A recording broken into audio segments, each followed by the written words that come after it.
इस वक्त हमारे साथ बातचीत के लिए समाजवादी पार्टी के सांसद शफीकुर रहमान बर्क साहब मौजूद हैं। सर, हर घर तिरंगा मुहिम की शुरुआत केंद्र सरकार ने किया है, क्या आप भी अपने आवास पर तिरंगा फहराएंगे?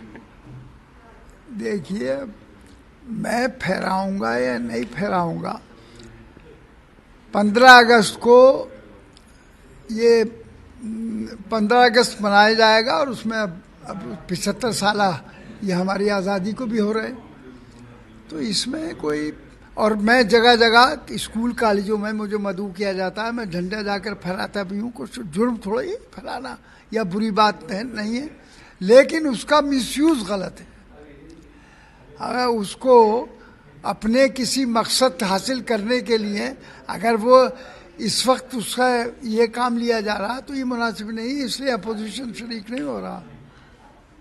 बीजेपी कह रही है कि 13 से 15 अगस्त तक जो है हर व्यक्ति अपने अपने आवास में, बालकनी में, तमाम जगहों पर है झंडा फहराए, तो फिर इसमें दिक्कत क्या है? घर पर आवास एक जगह फहरा दिया जाए सारे मुल्क का ही झंडा, वो तो जी, अगर घर घर फैलाने का क्या मतलब है कि घर घर फैलवाना यूं चाहते हैं कि सब घर ये तस्लीम कर ले कि बीजेपी की पॉलिसी से हम मुत्तफिक हैं।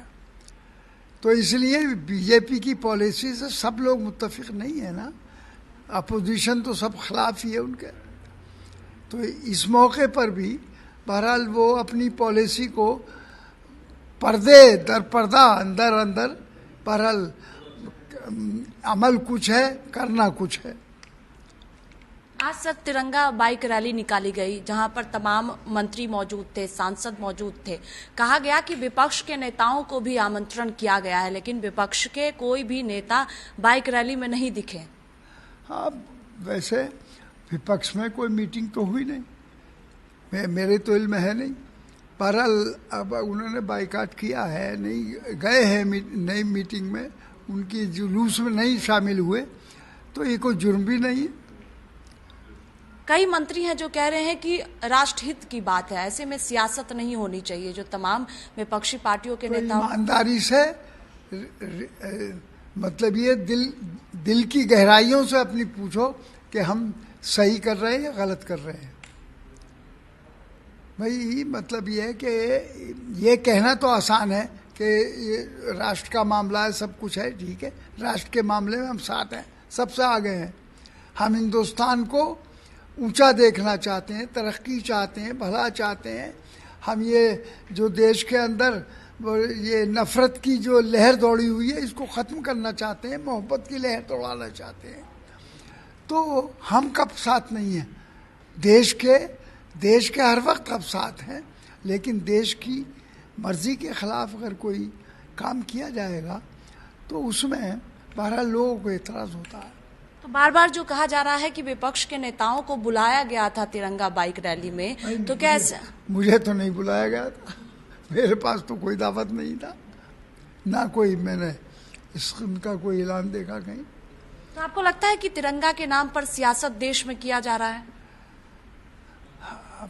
वो तो तिरंगा के नाम पर क्या, हर नाम पर सियासत कर रहे हैं, हर काम का पर सियासत कर रहे हैं। जो भी सियासत है उनकी वो सन 24 के लिए है, और हर जिंदगी के शोबे में जो भी काम हो सकते हैं, जो भी काम कर सकते हैं, तो उसके पीछे उनकी सियासत है, और हर पार्टी सियासत करती है। तो आपको लगता है कि जो कहा जा रहा है कि हर घर में तिरंगा फहराया जाए, तमाम पार्टियों को भी आह्वान किया गया, आज भी बाइक रैली के दौरान कई मंत्री मौजूद थे जिन्होंने कहा कि विपक्ष के नेताओं को आखिरकार दिक्कत क्या है तिरंगा घरों में फहराने में? तो दिक्कत कौन बता रहा है? तो ये कंपलसरी भी नहीं है। मतलब ये है कि अगर कोई नहीं फहराता तो कोई जुर्म तो है नहीं कानूनी, बस ठीक है। अब अगर एक जगह भी फहरा दिया गया तो सारे मुल्क का झंडा हो गया वो। तो आपको लगता है कि जोर जबरदस्ती नहीं होनी चाहिए अगर किसी को फहरा? ये है कि अपनी मर्जी से, खुशी से तो कोई उसमें शामिल हो रहा है तो वो जाने। हम कब मना कर रहे हैं उनको? न रोक रहे न मना कर रहे कि भाई तुम झंडे के में इनके शरीक मत हो, बल्कि वो जिनको भी शरीक कर सकते हैं वो करें। आप लोगों से अपील करेंगे कि 15 तारीख को स्वतंत्रता दिवस के मौके पर लोग अपने अपने घरों में झंडा फहराए? नहीं, ये मैं ना पहले कभी कोई अपील इस किस्म की होती है। अब ये है कि भाई जो ज़रूरत महसूस करेगा वो फहरा देगा अपने, हमें कोई एतराज़ भी नहीं, कोई फहराता तो अपने घर। इससे हटकर एक सवाल कि मायावती ने एनडीए के उम्मीदवार जो है जगदीप धनखड़, उनको अपना समर्थन देने का ऐलान किया है। इससे पहले राष्ट्रपति में भी देखा गया कि बसपा ने जो है एनडीए के उम्मीदवार को समर्थन किया। क्या लगता है अंदर खाने से जो बसपा है वो बीजेपी से मिली हुई है? नहीं, ये तो अभी बसपा, हाँ बसपा की अंदर पॉलिसी जो है वो है कि शायद वो बीजेपी को सपोर्ट कर रही है 2024 में। हाँ। बहुत शुक्रिया बातचीत के लिए। कैमरा पर्सन राहुल के साथ स्वाति पाठक, भारत समाचार, दिल्ली।